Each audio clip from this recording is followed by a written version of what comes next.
America's poor productivity record over the last decade has increasingly been attributed to an alleged failure of industrial corporations to invest for the long term. Searching for explanations of this supposedly myopic investment behavior, a number of influential pundits, most notably several members of the Harvard Business School faculty, have argued that the problem stems from industry's obsession with short-term results and its reliance on capital planning techniques biased against long-term investments. Rather than questioning arguments such as these, many business leaders have been quick to embrace them in almost a knee-jerk reaction. It is almost as though the emperor, having been accused of going naked, began to blush and feel guilty even before taking the time to look in the mirror. While we are not prepared to defend everything that American businesses have done over the past 15 years, an exercise as simple as examining some relevant statistics shows that the now doctrine about productivity problems does not stand up to close scrutiny. More important, we believe that the business community's willingness to accept these arguments without question has inhibited a more meaningful discussion of the country's very real and complex productivity problems.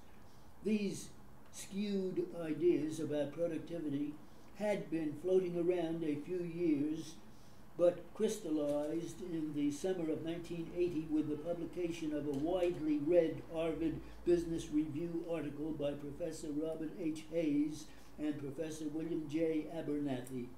They asserted that much of the blame for the nation's poor productivity record could be laid at the feet of the leaders of our large manufacturing corporations whose super safe, no risk mental set and devotion to modern management techniques were resulting in inadequate investing for the long run. And this past summer, in another review article, Professor Hayes and a colleague, David A. Garvin, directly fingered industry's use of discounted cash flow techniques as a prime contributor to corporate underinvestment. Discounted cash flow provides a way of bringing the future returns of an investment back to the present so they can be compared with today's costs of the investment. According to Professor Hayes and Professor Garvin, as these techniques have gained ever wider use in investment decision-making and R&D in this country, it has slowed. We believe this to be more than a simple coincidence.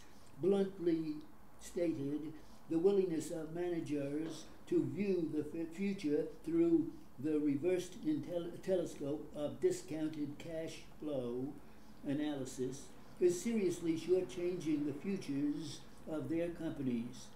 As a starting point, we should get some facts on the table.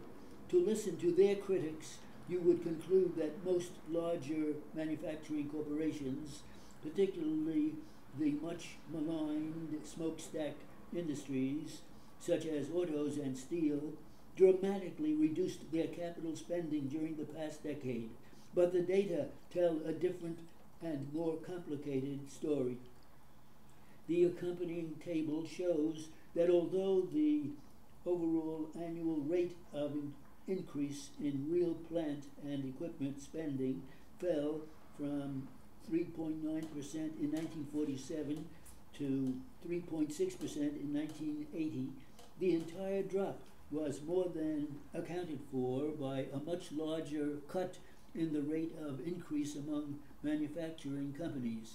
With few exceptions, manufacturing industries actually raised the rate of increase in plant and equipment spending in the 1970s.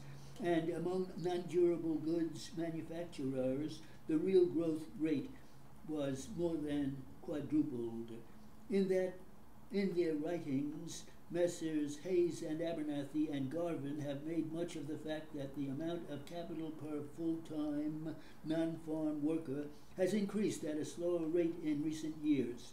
While undeniable, this development probably says more about the way the labor force has been growing and where new jobs are being created than about any decline in the willingness of major industrial corporations to invest for the future. Between 1972 and 1980, employment in the non-manufacturing sector increased more than 30%, with the fastest growth occurring in the trade and service sectors, where real capital spending was lagging badly. By contrast, employment in manufacturing, where the real rate of plant and equipment spending was booming, increased a meager 6%. Companies in the chemical and oil